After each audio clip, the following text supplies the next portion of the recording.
And when you see the damage to these cars, it's amazing that those injuries aren't worse. Here's the even more frustrating part. This isn't even the first time this summer we've had someone try and kill animals with antifreeze. Crews have been fighting this snowdrift for about an hour, and even at the back, it's about 12 feet tall. Slapping one of these on the back of a convicted DUI driver's car lets all the other drivers on the road know about their previous driving history. It also doubles as public shaming, but some people are saying it's none of their business. Danielle, if you can't tell, it's incredibly windy out here, but we do know now from firefighters that it burned a little under 8 acres. If you look behind me, you can see some people are actually going through a chain link fence that was run over. They've actually escaped the interstate and are now going off onto a bylane. I'm gonna get behind the camera here so you can see a little bit of what we're looking at. There are those people going through that chain link fence, and it's because if you look down the highway, it is a massive lineup of cars. This takes at least 15 to 20 minutes even to get from exit to exit. Those 8 teenagers broke into a car here and even robbed someone, but it was far from the last law they broke. There is still no lock on this lockbox where the controller for the sign is. Now, earlier I talked with some construction workers about getting locks on here. They said they were on it, but that was hours ago. Speed checked by aircraft. It's a warning I've seen along the interstate multiple times before, but always wondered how much truth there is to it. Turns out there's plenty. There's a good reason for troopers to be up in the skies. But they didn't know that there was a cord tied on this side, stretching tightly all the way to this side, and they definitely didn't see it in time. The flags go up pretty much anywhere there's space.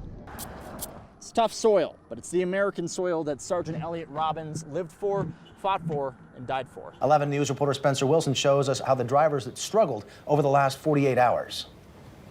It all started with the wind and the snow. Miserable.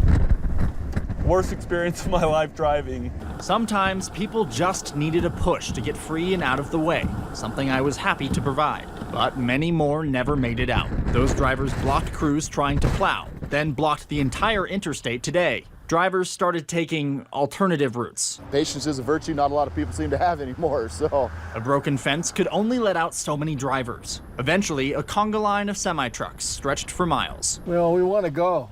Jim and his dog Gus are passing time any way they can. Did Sudoku and a crossword puzzle. Time ticked away slowly.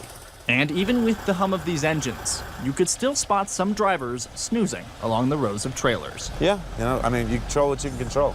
And sometimes you can only control your attitude. Reporting in Colorado Springs, Spencer Wilson, KKTV 11 News. As officers show up, the bear scampers right up a tree. As it's perched up there, chewing on branches, neighbors are mesmerized. I was gonna go fishing, but then I stuck around for this, so. Wildlife officers wait for backup before they fire the tranquilizer rifle. But the bear isn't waiting for them. And while they load the gun, it takes off. And then he got loose and ran through the neighborhood again. And over a fence. Try not to spook him. But again, the rifle fails, and the bear is back on the loose. He started running down that way, and animal control's has been chasing him now. Finally, the bear is chased up a tree by a dog. Then the entire neighborhood, police, firefighters, and curious onlookers watch as wildlife plans its next move. Up in the tree. The first shot, that doesn't do the trick. This time, a bigger rifle and a better angle. And the bear drops down. 2 strikes today, unfortunately. So that's why we want to stress, be bear aware. Make sure you keep the dog food, the trash, the bird feeders, anything that a bear is going to smell, they're going to get. An induced nap for this little guy, nicknamed by neighbors Brownie. Brownie, yeah. It's important to stress that this is the bear's first and only warning. If it is caught down here again, it will be killed. That's why it's so important to bring in your trash cans, put away your bird feeders, anything that bear might think is a good meal, and just take it away from that bear entirely. If you care, be bear aware.